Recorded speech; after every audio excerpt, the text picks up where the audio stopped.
This is the BMW S1000R. It's the German brand's flagship naked bike. Well, at least it was until the M1000R was released in 2023. You see, while the S1000 Single R was always just a detuned version of the RR superbike, the M1000R offered the full fruit with 210 horsepower and shift cam technology, and all for a price tag that wasn't outrageous. So that begs the question, is the S1000R now irrelevant? Well, not exactly. Let me show you why. The S1000R was first introduced in 2014 as a naked and road-friendly version of BMW's production RR superbike. The last big update was in 2021, and for 2025 it gets some minor refinements and an extra 5 horsepower. It starts at just under 23k before on roads, but the race variant tested here will cost you almost 30 grand before on-road costs. And for comparison, the M1000R starts at just over 32k, also before on-road costs. Aside from its M stablemate, the S1000R's competition includes the Ducati Street Fighter V4, the KTM 1390 Super Duke R, and the Triumph Speed Triple RS, just to name a few. And while the BMW does beat most of them for price, it does give up a fair bit when it comes to engine output. Under the hood, we have a 999cc inline-four-cylinder engine that puts out a claimed 170 horsepower. That's about 40 horsepower less than the M1000R, and it's also down a little bit on the rivals we mentioned before. The S1000R also misses out on the brilliant shift cam featured on the M version, but it does get one back with an extra Nm of torque for a total of 114. The S also has a claw-shifted 6-speed gearbox as well as a smooth as butter up and down quick shifter. Of course, we can talk about horsepower all day, but the S1000R still achieves what most naked bikes set out for, and that's sports performance with road-friendly ergonomics and comfort.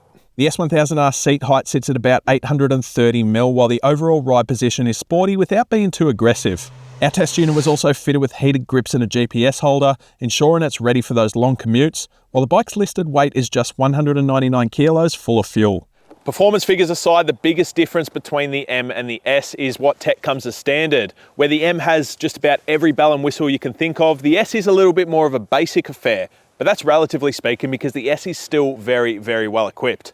Out of the box, the S really only includes the essentials as standard, but if you fork out a touch more for the Sport or our race version, then you can expect a full range of rider aids and safety features. Core and ABS, traction control and multiple ride modes are standard, as is the 6.5-inch TFT display with connectivity. But as tested here, the bike also features cruise control, dynamic damping control, a quick shifter and keyless ignition.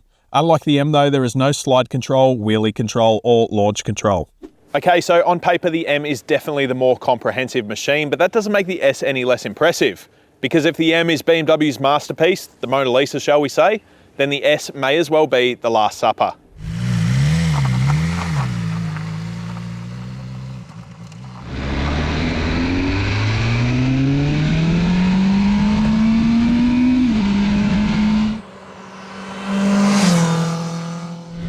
The M might be a little bit faster, a little bit lighter, a little bit more sophisticated, but that does not mean that the S1000R is not fun.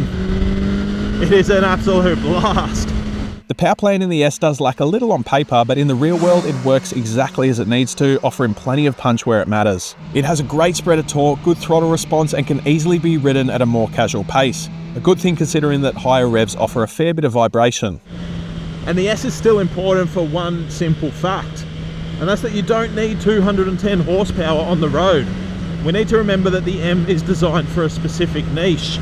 It's a road bike with track capabilities, and that's why the horsepower is there, the electronics are there, the lightness is there. But the S is not that bike. The S is a street bike designed for everyday riders. And I guarantee you that 170 horsepower is more than most people will ever need. And it is still very, very fast. The other big difference between the S and the M that we mentioned earlier is tech, but there is a good reason why the S doesn't match its more expensive sibling. Of course, there's a few less electronics on this bike too, but when you're not on a track and you don't have 210 horsepower to worry about, you don't really need things like launch control and slide control and brake control. And that's another thing I love about this bike. There is a simplicity to it. Yes, it's still a modern motorcycle with a lot of technology, but comparatively speaking, it is a simple bike, and it really is just made for having fun on the road and getting you from point A to point B. And man, oh man, that engine, that is such a beautiful engine. because for a few grand less, you can still have a bike that is an absolute weapon. Engine aside, electronics aside, this bike does handle like a dream. It tips in and out with ease. It's lightweight. It's a really, really nice thing to ride. Elsewhere, the suspension is great, the brakes are excellent, and the ride position is comfy enough if you don't plan on doing all-day rides down the highway. Altogether, the result is a great package that offers plenty of value. I mean, don't get me wrong, the M1000R is still an amazing bike. In fact, it's probably one of the best bikes I've ridden in recent years, but really, when it all comes down to it, you do not need what the M offers. Sure, if you can afford it, go for it. But if you want to save a few grand, the S1000R is still an absolute winner. And I would be more than happy to have this in my shed. Especially when you got an engine like this. In Australia, we tended to be blinded by horsepower and premium price tags, but sometimes taking a step back and looking at options lower down the range can reap great results.